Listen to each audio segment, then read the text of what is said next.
Alright, been a while since I've been back. I wanted to drop in, update you on a couple of things.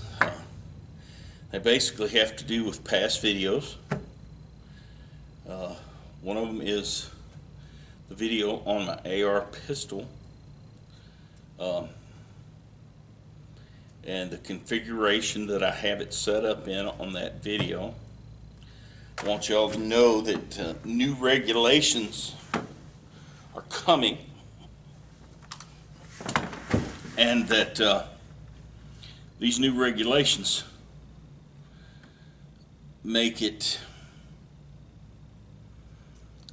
configuration that I had it set up in on that video illegal. Yeah. Okay, so there's a point system. I'm not going to go into specifics. What I'll do, I'll put a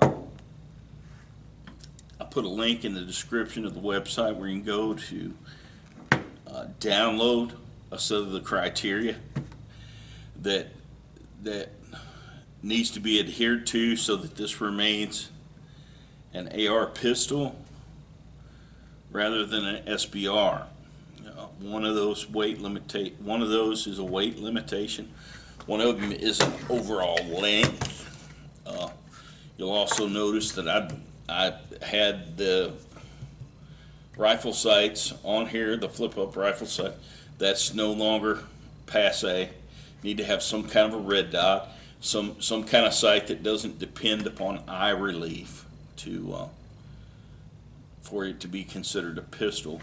These blade type stocks, the only thing I have left to do in this is put a non-elastic strap in here to attach to my shooting arm. If I do that, this blade type, well, let's call it what it is. It's a blade type pistol brace. This will accrue 0 points if you have the non-elastic web strap in here to strap around your shooting forearm. Without it, you accrue 1 point. Some of the pistol braces that they are marketing right now, from what I understand, are going to automatically make it an SBR, and that's because, let's face it, it's a rifle stock, it's a carbine stock, so and that if it looks like a carbine stock, regardless of what the company that makes it calls it, I know you bought those legally over the last 10 years, but guess what? Yeah. Now, last time I looked at the site, they still had the comment section open. So, I don't know if that's delayed this starting or what. I will, when I look up the link today, I'll put an image in here of the criteria sheet that you can kind of get a look at what they're wanting. But I just wanted you to know that, of course, if you're a Class 3 dealer, you don't want anything on your, or Class 3 owner, an NFA, if you hold anything that's NFA, you do not want anything illegal in your home or on your property. Just that simple. You simply cannot risk losing your right to vote, losing your right to own a gun. It's not worth it for toys. For toys, you don't need to have anything illegal around your house. I will put a link to the video where this is originally in, and you can see how it was set up. Now, because of the weight limit, obviously, if I put my 223 suppressor on here, they're going to consider that over the weight limit. Even though it's not a permanent attachment, I can take it off. And even though I can support it all with one hand, and especially with my arm strapped in, I can hold it all out in front of me and fire one-handed. But that's not, they're going to go by the most restrictive definition. So, and I will tell you, if you fire one of these without a suppressor, you had better have some serious ear protection on. Whenever I carry this in my vehicle, it's like a personal defense weapon. I keep a set of muffs or a set of earplugs right there by it constantly. And that means using it in a hurry, not going to use it in a hurry. This would be if you had time to get this and get your earplugs in or your ear protection on and use this to get yourself out of a bad area, a bad situation. It's not an instant response. That's what your handgun's for. And that's still going to be loud enough in a vehicle. Trust me. It's eye-poppingly loud. But I'm also going to put another link in there where I had a pistol brace on kind of crap I got in there. Oh, that's white grease, I guess. I use that grease sometimes that SIG sends with their pistols, especially in the summertime. I'm more apt to use that and just smear a little around. You know where that bolt carrier rubs on the inside of the upper receiver, and I get a little sloppy with it sometimes. But in the other video where I showed my go bag, and I keep the little pistol brace in there for Glock 17 and my 22 conversion kit, so I could make basically a short little shoulder braced 22. Those are definitely going to be illegal under these new rules, because a Glock 17 was designed as a handgun. Unlike this, which started out a rifle and was basically chopped down to make like a handgun out of it, the Glock 17 has always been a handgun design.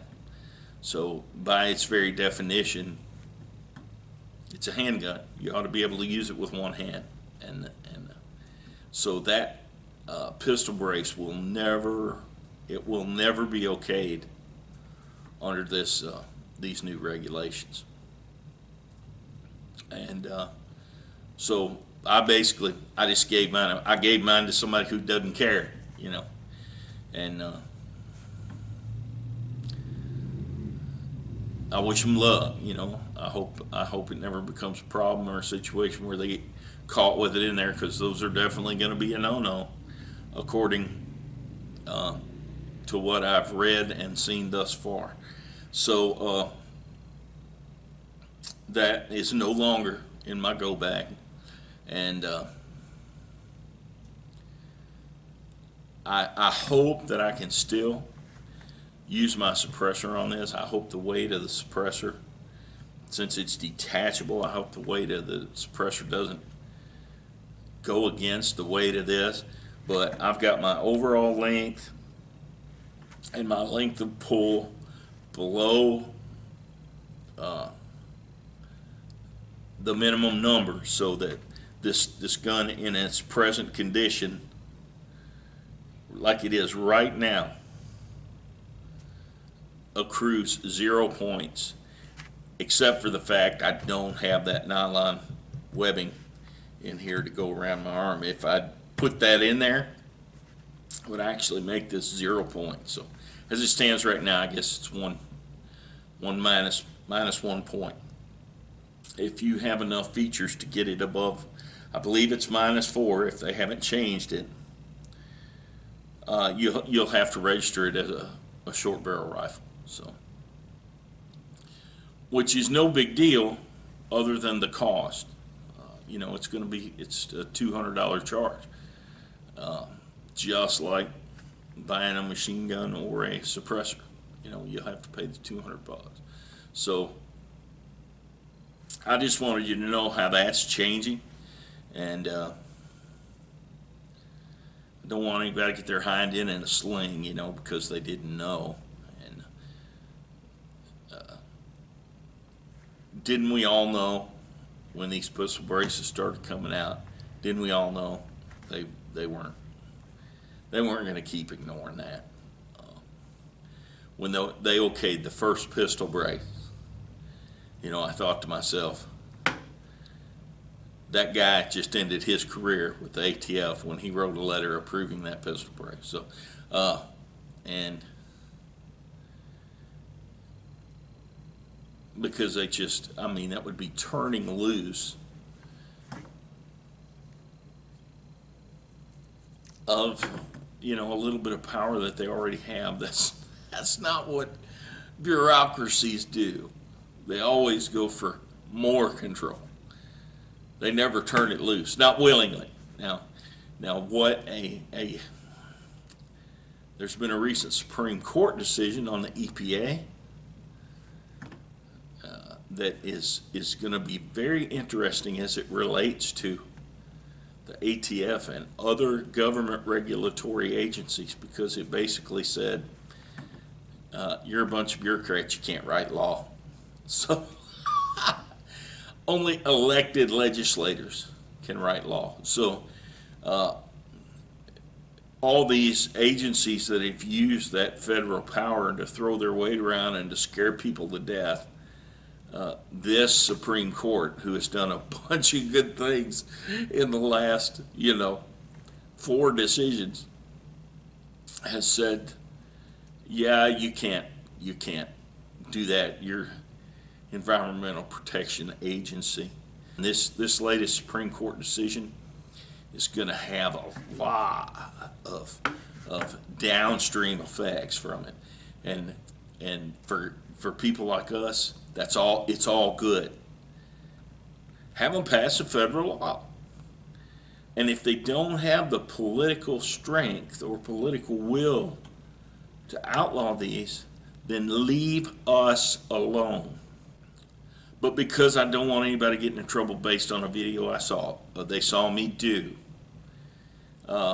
you need to realize that pistol brace for the Glock, I can't even remember what company makes it. I know it was a pretty cool deal, and I know there were some complaints because some of those things were breaking off that slid up in that little hollow space at the back of the grip.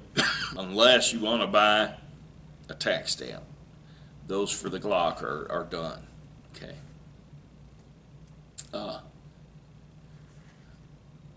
These go through, you go to the website, you can download the sheets on the specifications and the limitations, and get your AR pistol in line with what these regulations are going to end up being. And like I said, last time I went and looked, they still had it open for comment. So obviously, I think by law they have to have so much time to allow comments, and then they go in, they reform it based upon anything they found in the comments that made sense, and then they open it up for another comment section for a certain amount of time before it becomes a regulation. And I think that's where we're at now. We're on the last comments thing, or it may have already closed. I know, well, some people were saying July, and then some people were saying September. So I haven't really looked, so I'm not going to sit here and act like I've read a lot on it. Once I got the gist of it and I knew what I had to do to get mine legal, being an NFA owner, I don't want them ever to come in my house and say, oh, look what you did, let us take all your stuff and lock you up, As a matter of fact, it might be a good time to get a case like that in front of the Supreme Court. So, but I appreciate y'all dropping in, and like I say, stay legal. I am slowly migrating to Rumble, so I'll put this up on my YouTube channel and on my Rumble channel. Same thing, my name, Jamie Spalding, at Rumble. So, I'm easy to find. So If got anything to say, you can leave it in the comments. You can subscribe. I appreciate y'all checking in. Talk to you later.